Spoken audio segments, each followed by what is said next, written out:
Fala galera, dando continuidade na nossa série de vídeos sobre o desenvolvimento da template que nós estamos fazendo, hoje a gente vai inserir um campo novo, o campo chamado password, porque a gente tem já o cadastro do usuário, a gente tem cadastro de login já feito pela interface, porém a gente não está validando o password, né? Então hoje a gente vai fazer algumas modificações no nosso código. Isso vai ser legal porque a gente vai saber um jeito de modificar desde lá do back-end das entidades, passando todo pelos services e também no front-end, tá certo? Então, o primeiro lugar que nós precisamos modificar é aqui na entidade de usuário, que fica na classe de domain, tá? Então, você vai abrir essa classe aqui e vamos criar o campo aqui, basicamente, vai ser uma string chamada password. Basicamente isso. Aí, pode fechar essa classe, você não vai utilizar mais. Você vai vir agora na sua classe data, vai acessar os mapeamentos e vai abrir sua classe userMap. Por quê? Porque nós queremos só fazer uma breve configuração. Não precisaria, tá? Mas eu gostaria de fazer uma configuração importante aqui, que eu falo que o password ele vai ser obrigatório, tá? Apenas isso. Então eu vou vir aqui, ó, vou falar que o password vai ser obrigatório. Eu vou dar um zoom assim para ficar melhor para vocês verem também no vídeo, ó.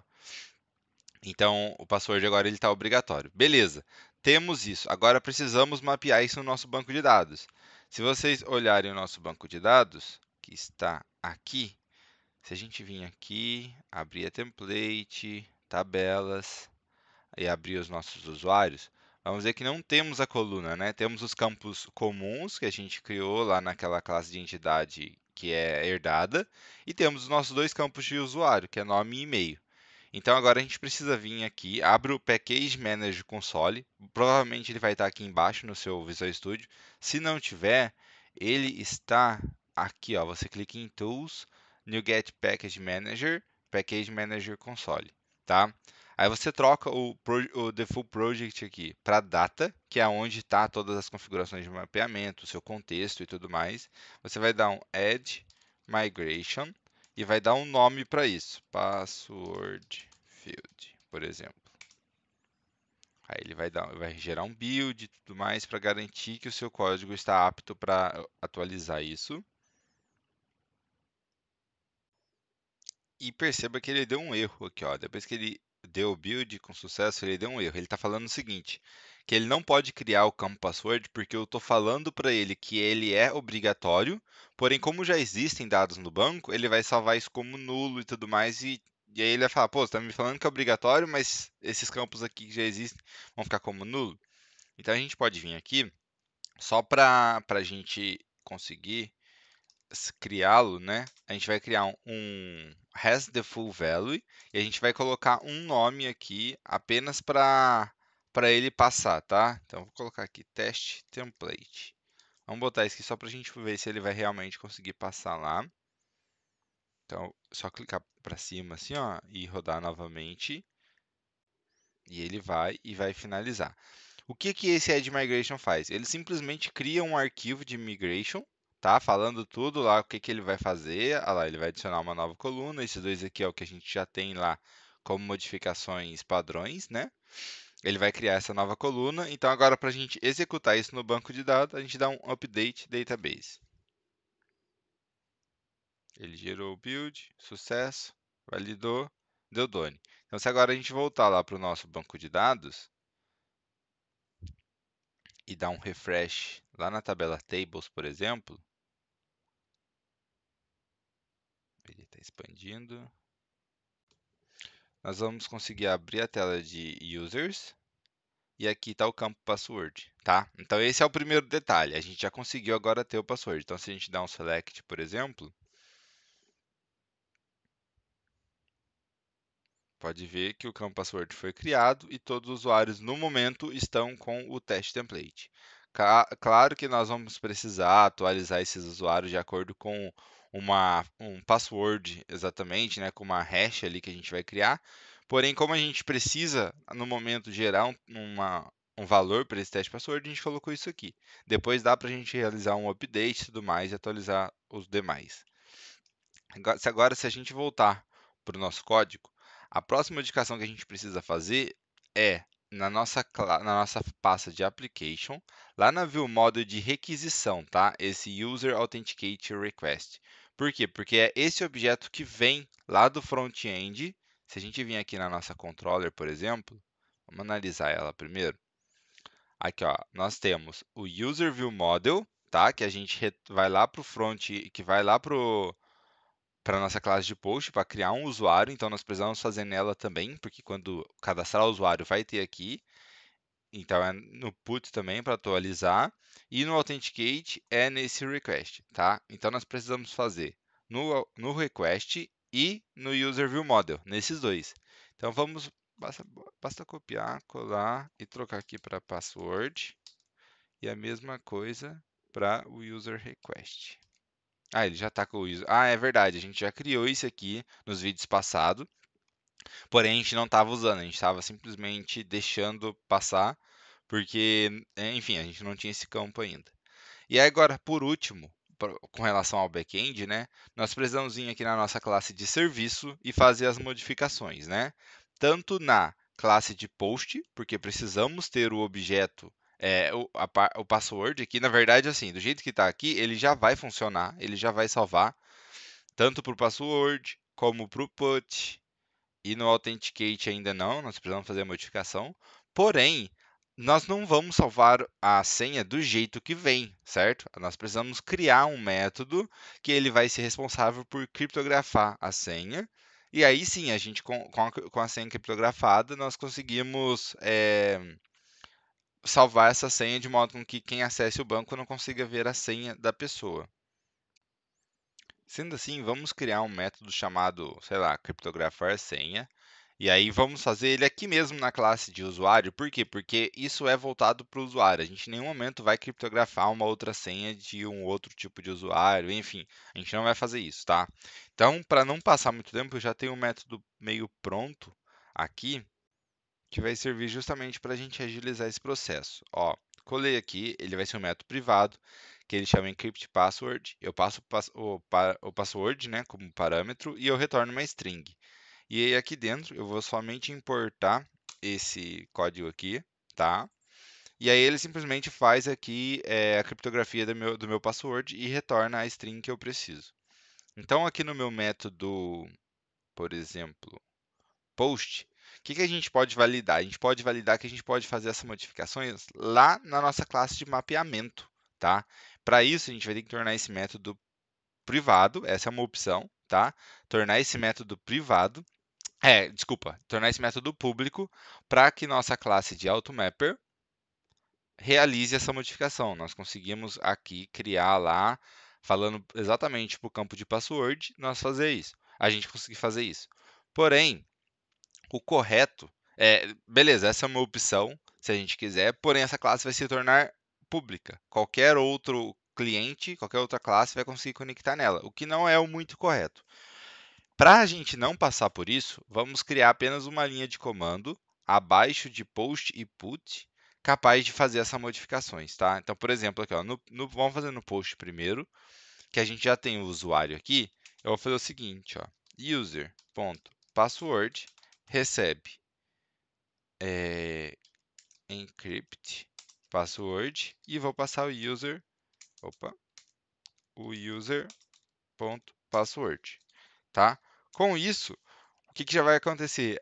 O password que está do jeito, né, normal que o usuário digitou vai vir para cá, ele vai fazer e já vai passar aqui já com a criptografia e vai salvar no banco.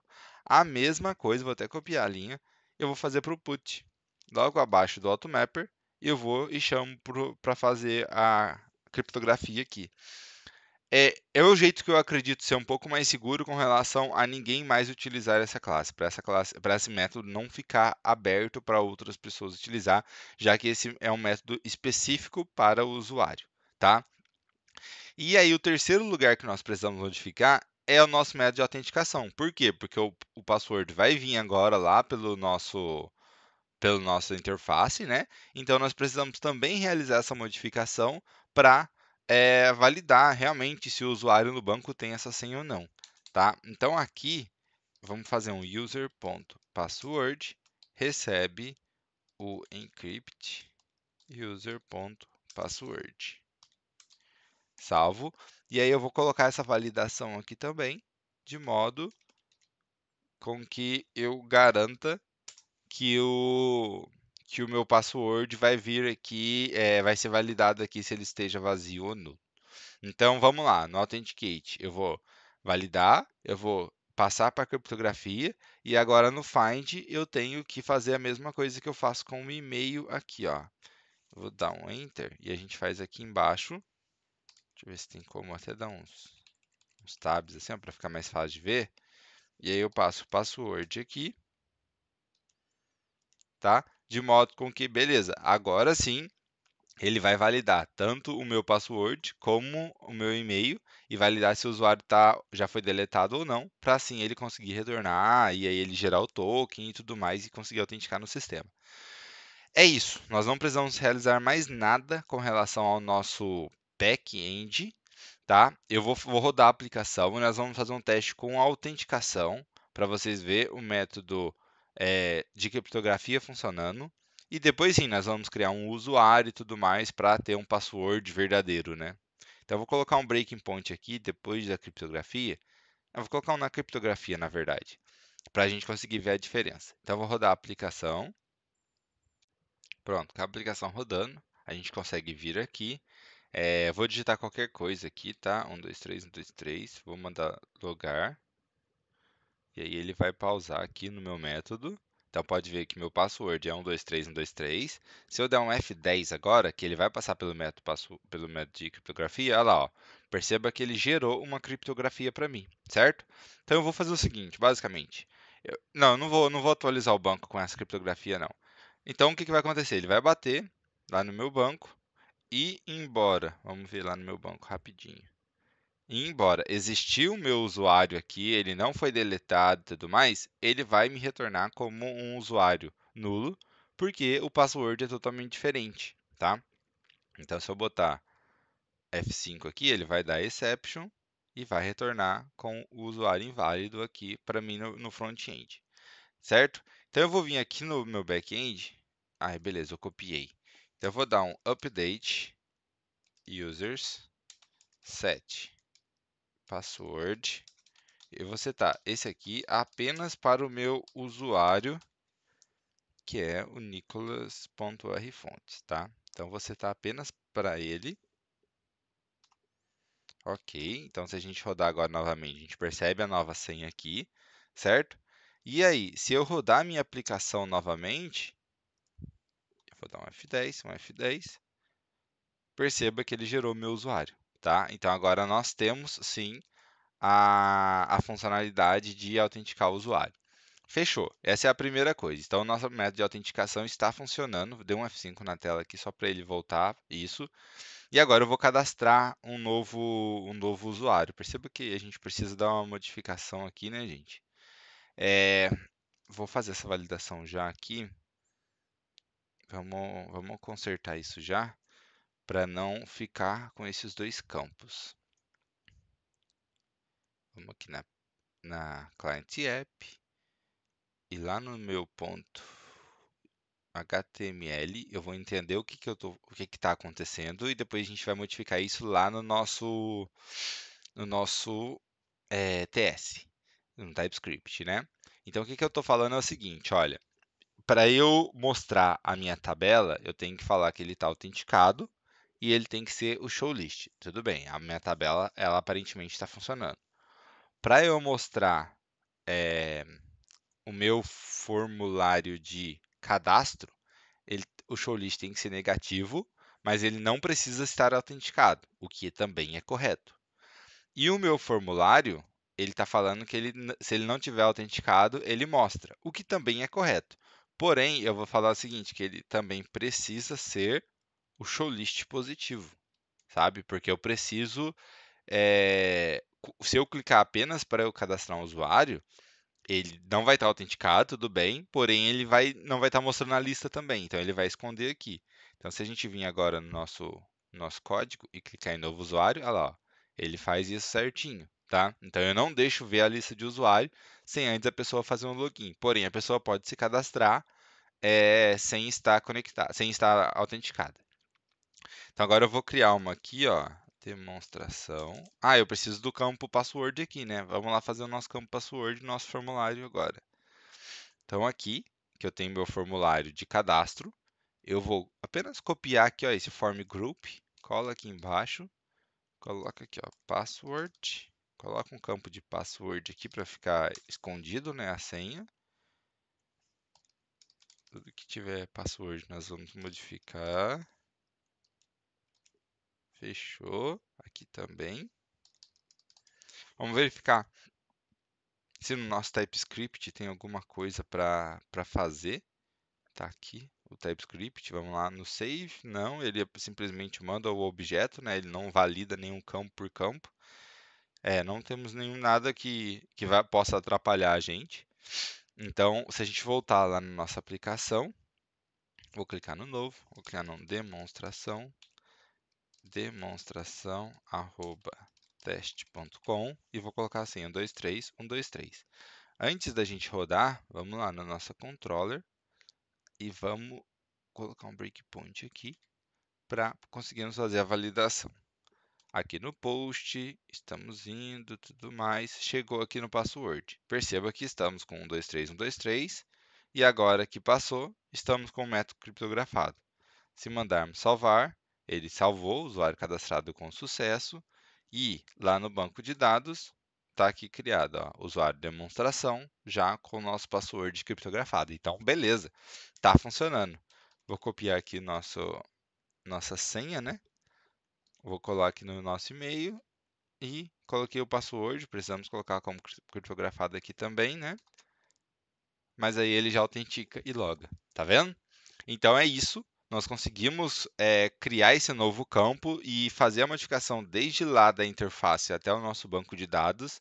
Já estamos fazendo uma criptografia também, né? O que é o mais importante. E o nosso sistema, enfim, se adaptou com esse novo campo e está funcionando. Está certo? Então, temos isso já funcionando, ok. No próximo vídeo, eu gostaria de fazer os últimos ajustes, principalmente com relação ao front-end, para a gente finalizar a nossa template. E aí eu vou começar uma nova playlist voltada a gente desenvolver um projeto do zero, sabe?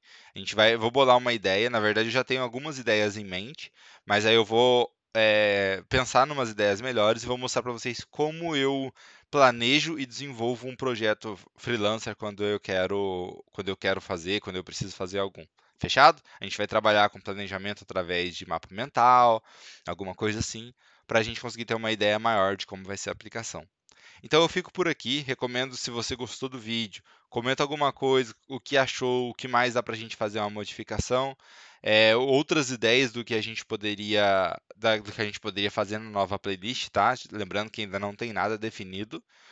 E se não se inscreveu no canal, por favor, se inscreva, porque aí a gente consegue ter um contato mais próximo e eu mostrar para vocês outros detalhes da área de programação, não só desenvolvimento de template, porque se você ver aqui no meu canal, já temos outras dicas de programação, dicas de carreira.